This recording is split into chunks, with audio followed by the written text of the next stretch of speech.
Hi friends, ఎలా ఉన్నారు? ఎవరైతే డిఫెన్స్ సైడ్ జాబ్ గురించి చూస్తున్నారో వాళ్ళ కోసం ఐటీబీపీ నుంచి ఎస్ఐ, హెడ్ కానిస్టేబుల్ పోస్టులు అయితే రావడం జరిగింది. ఈ పోస్టులు మొత్తం 526 పోస్టులు అయితే ఐటీబీపీ రిలీజ్ చేయడం జరిగింది. ఇది దాని యొక్క నోటిఫికేషన్ మీరు చూస్తూ ఉన్నారు.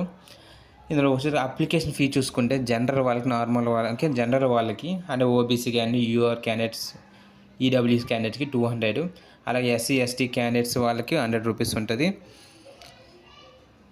అదేవిధంగా చూసుకుంటే ఇంపార్టెంట్ డేట్స్ ఉంది. నవంబర్ 15 నుంచి డిసెంబర్ 14 వరకు లాస్ట్ డేట్ అయితే ఉంది. ఇందులో చూసుకుంటే మినిమం హైట్ అనేది మన ఏపీ స్టేట్, తెలంగాణ స్టేట్స్కి అయితే 170, ఫీమేల్కి 157. ఓకేనా? దీనికి నోటిఫికేషన్ మొత్తం డీటెయిల్స్ అయితే ఇవ్వడం జరిగింది. అదేవిధంగా చూసుకుంటే సబ్ ఇన్స్పెక్టర్కి డిగ్రీ క్వాలిఫికేషన్ ఉండాలి, హెడ్ కానిస్టేబుల్కి ఇంటర్